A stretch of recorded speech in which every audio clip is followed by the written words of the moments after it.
सभी को नमस्ते जी। एक बार पवित्र गायत्री मंत्र का उच्चारण करेंगे। ओम भूर्भुवः स्वाहा तत्सवितुर्वरेण्यं भर्गो देवस्य धीमहि धियो यो नः प्रचोदयात्।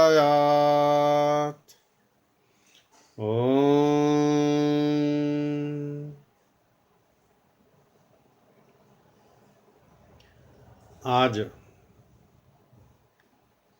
अष्टांग योग के अंतर्गत चौथे नियम स्वाध्याय पर विचार करेंगे। अब तक हमने शौच, संतोष और तप के विषय में जाना। आज हम स्वाध्याय के विषय में विचार करेंगे। स्वाध्याय का हमारे जीवन में क्या महत्व है, इससे हमको क्या लाभ मिलता है, हमें किन किन पुस्तकों का स्वाध्याय करना चाहिए, कौन कौन सी पुस्तकों का अध्ययन करना चाहिए। स्वाध्याय का अर्थ है स्व अध्ययन, अर्थात अपने विषय में हमें चिंतन करना, आत्मा के विषय में हमें चिंतन करना और परमात्मा के विषय में चिंतन करना, अर्थात परम आत्मा। एक हमारा सामान्य आत्मा, एक परम आत्मा। स्वयं के विषय में भी चिंतन करना है, स्वयं के विषय में भी जानना है और परमात्मा के विषय में भी जानना है। हम सब अष्टांग योग का पालन कर रहे हैं, हम सब अष्टांग योग पर विचार कर रहे हैं, चर्चा कर रहे हैं। अष्टांग योग के अंतर्गत आने वाले स्वाध्याय का क्या महत्व है। शास्त्र कहता है स्वाध्याय और प्रवचन करने में कभी आलस्य प्रमाद नहीं करना चाहिए, अर्थात हमें अपने दैनिक जीवन में निरंतर स्वाध्याय अवश्य करना चाहिए। वेद और वेदानुकूल शास्त्रों का, वेद और वेदानुकूल पुस्तकों का, वेद और वेदानुकूल सिद्धांतों का हमें अवश्य ही अध्ययन करना चाहिए। तभी हम स्वयं के विषय में जानेंगे, तभी हम परमात्मा के विषय में भी जानेंगे, तभी हम इस भौतिक प्रकृति के विषय में भी जानेंगे। इन तीनों तत्वों के विषय में ठीक ठीक जानने के लिए हमें वेद और वेदानुकूल शास्त्रों का अध्ययन अवश्य करना चाहिए। हम अपने जीवन में एक नियम बनाएं सुनिश्चित कि हमें इतना समय स्वाध्याय के लिए अवश्य निकालना है। प्राय समाज में अवधारणा इस प्रकार की है, जो आज चल रहा है, कि केवल छात्र जीवन में ही पठन पाठन का कार्य होता है। जब पठन पाठन का कार्य बंद हो जाता है तो व्यक्ति व्यापार, व्यवसाय, गृहस्थ में चला जाता है और उसके बाद वह स्वाध्याय बंद कर देता है। बहुत न्यून व्यक्ति ऐसे हैं जो जीवन पर्यंत इस स्वाध्याय को निरंतर रखते हैं, और जो स्वाध्यायशील व्यक्ति होते हैं उनकी विद्या, उनकी बुद्धि, उनका ज्ञान निरंतर बढ़ता रहता है। सत्य शास्त्रों के अध्ययन से हमें स्वयं के विषय में जानने का, हमें ईश्वर के विषय में जानने का, हमें प्रकृति के विषय में जानने का, हमें सत्य असत्य के निर्णय करने का, हमें सही गलत के निर्णय करने का विवेक प्राप्त होता है, ज्ञान प्राप्त होता है। इसके द्वारा हम ईश्वर के विषय में, स्वयं के विषय में जान पाते हैं। वर्तमान समय में आत्मा के विषय में और परमात्मा के विषय में भिन्न भिन्न भ्रांतियां फैली हुई हैं। इन सब भ्रांतियों का मुख्य कारण है स्वाध्याय न करना, अध्ययन न करना। प्राय हम ऐसा कहते सुनते हैं, आत्मा के विषय में तो ऐसा बताया जाता है, आत्मा के विषय में तो ऐसा सुनते हैं, आत्मा के विषय में तो ऐसा कहने में आता है, आत्मा के विषय में तो ऐसा सुनने में आता है। आत्मा तो किसी के भी शरीर में प्रवेश कर जाती है, आत्मा तो किसी को आकर चिपट जाती है। आत्मा के विषय में आज व्यापार चल पड़ा है। जो धूर्त लोग हैं उन्होंने बहुत बड़ा अपना व्यापार चला रखा है। वो भोले भाले लोगों को ठगते रहते हैं, उनको बहकाते रहते हैं, डराते रहते हैं। यदि हम अपने सत्य शास्त्रों का अध्ययन करें, स्वाध्याय करें, ऋषियों के ग्रंथों का हम अवलोकन करें, तो हम आत्मा के गुण, कर्म, स्वभाव, स्वरूप को ठीक ठीक जान लेंगे। यह आत्मा शरीर कब धारण करता है, यह आत्मा शरीर क्यों धारण करता है, इस शरीर धारण करने के पीछे तर्क क्या है, कब यह मनुष्य के शरीर में जाता है, कब यह पशु पक्षी के शरीर में जाता है, कब यह कीट पतंग के शरीर में जाता है, किस प्रकार का कार्य करने से उसको किस प्रकार के शरीरों की प्राप्ति होती है, कब यह मोक्ष को प्राप्त होता है, ईश्वर कहाँ रहता है, उसके गुण कर्म स्वभाव क्या हैं, ईश्वर की शक्तियाँ क्या हैं, ईश्वर के कार्य क्या हैं, वह न्यायकारी है अथवा नहीं, वह दयालु है अथवा नहीं, वह सर्वशक्तिमान है अथवा नहीं, वह जन्म लेता है अथवा नहीं। इस प्रकार की भ्रांतियों का निवारण हम अपने स्वाध्याय से ही दूर कर सकते हैं। जब तक हम स्वाध्याय में रुचि नहीं लेंगे तब तक हम इस प्रकार की दंत कथाओं से बच नहीं सकते। समाज में भिन्न भिन्न प्रकार की कथाएं ईश्वर के विषय में फैली हुई हैं।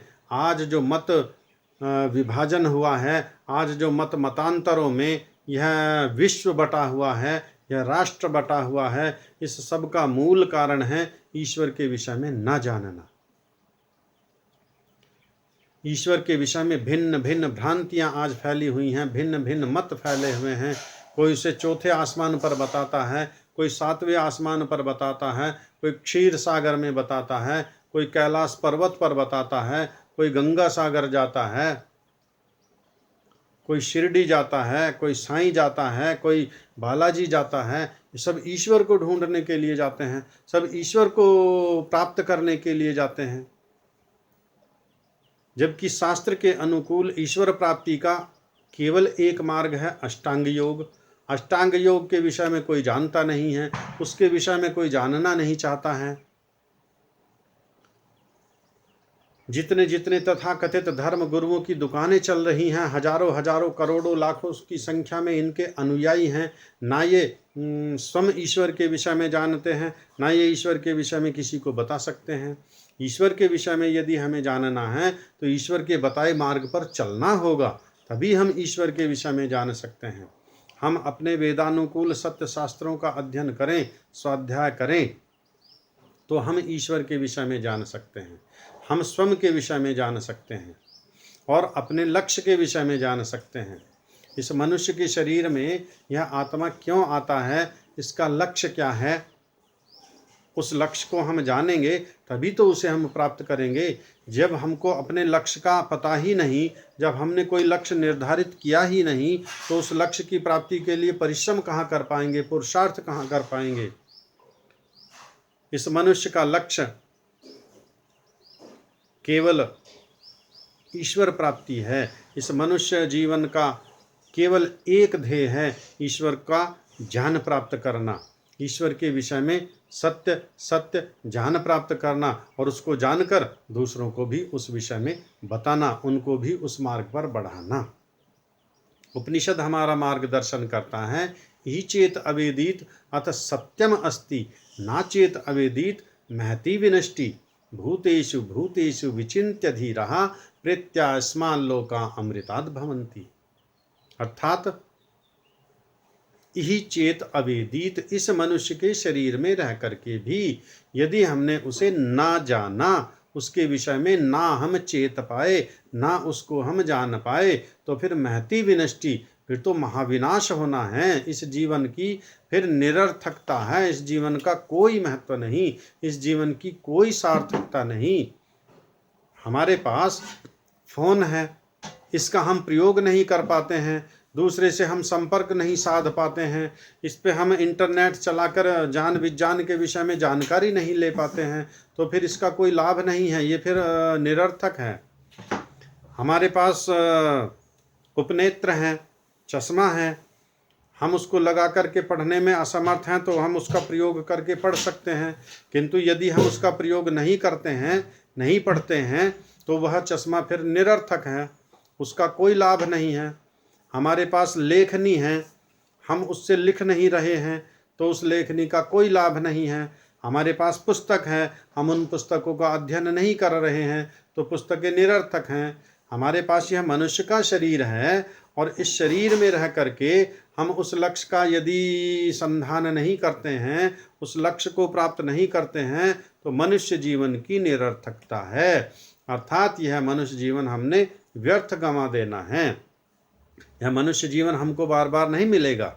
यह तो बड़े हमारे पुण्य कर्म हैं पूर्व जन्मों के, जिनके संचित हो करके यह मनुष्य जीवन मिला है। यह हम सबका सौभाग्य है कि मनुष्य जीवन मिला, और यह हमारा और बड़ा सौभाग्य है कि हमें ईश्वर की कृपा से यह वेद मार्ग मिला, आचार्यों की दया से हमें यह मार्गदर्शन मिला।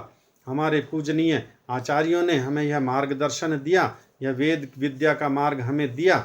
इस वेद विद्या के मार्ग को हमने प्राप्त कर लिया तो हमारा सौभाग्य, और इस वेद विद्या को हम और ज़्यादा प्रसारित करें तो यह हमारा और भी बड़ा सौभाग्य। तो यह केवल मनुष्य का जीवन है जिसमें रहकर हम ईश्वर को जान सकते हैं। मनुष्य के अतिरिक्त पशु पक्षी कीट पतंग वृक्ष आदि ये सब ईश्वर के विषय में नहीं जानते, ना ये ईश्वर के विषय में जान सकते हैं। कवि लोग लिख देते हैं अपनी कल्पनाओं में, वो कुछ भी अपनी कविता को पूरा करने के लिए कुछ भी लिख देते हैं, वो कविताओं में छाप देते हैं। ऊंचे पहाड़ टीले जो दुल्हन सी सज रहे हैं, पेड़ों पे बैठे पक्षी ये तुझको ही भज रहे हैं। कवि लोग ऐसा लिखते हैं, लेकिन यह सत्य नहीं है, यह शास्त्रीय मत नहीं है। यह तो उनका अपना मत है। अपनी कविता को पूरा करने के लिए, कविता का सौंदर्य बढ़ाने के लिए वह कुछ भी लिख देते हैं।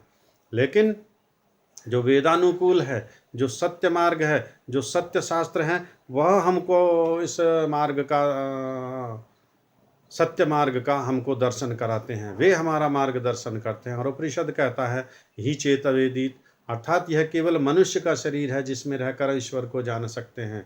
और यदि इसमें रह करके भी मनुष्य के शरीर को हम ना जानेंगे तो ये महाविनाश को प्राप्त होंगे, अर्थात पुनः फिर मनुष्य का जीवन नहीं मिलेगा। न जाने कितने लंबे वर्षों तक हम कीट पतंग पशु पक्षियों की योनियों में भटकते रहेंगे, दुख भोगते रहेंगे। और इस दुख से छूटने का ही तो हम लोग प्रयास कर रहे हैं, अष्टांग योग के मार्ग पर हम बढ़ रहे हैं, उसी सुख को प्राप्त करने के लिए, उस ईश्वर को जानने के लिए, उसके आनंद को प्राप्त करने के लिए। उसके ईश्वर के आनंद को प्राप्त करते हैं योगी लोग।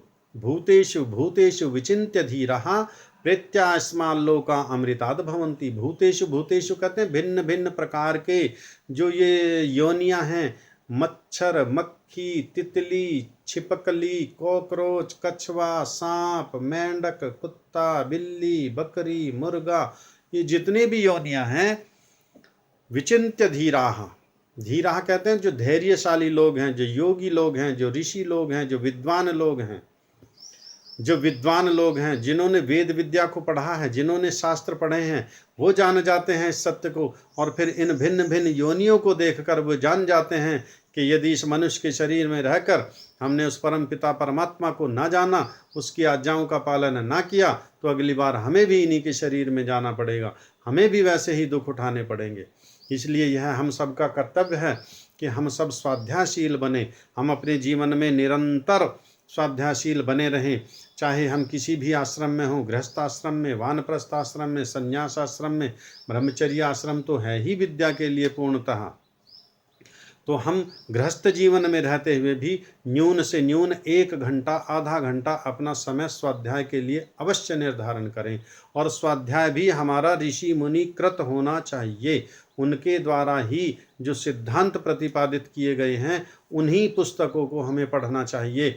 आशाराम और सतपाल रामपाल जैसे धूर्तों की पुस्तकों को हमें कदापि नहीं पढ़ना चाहिए।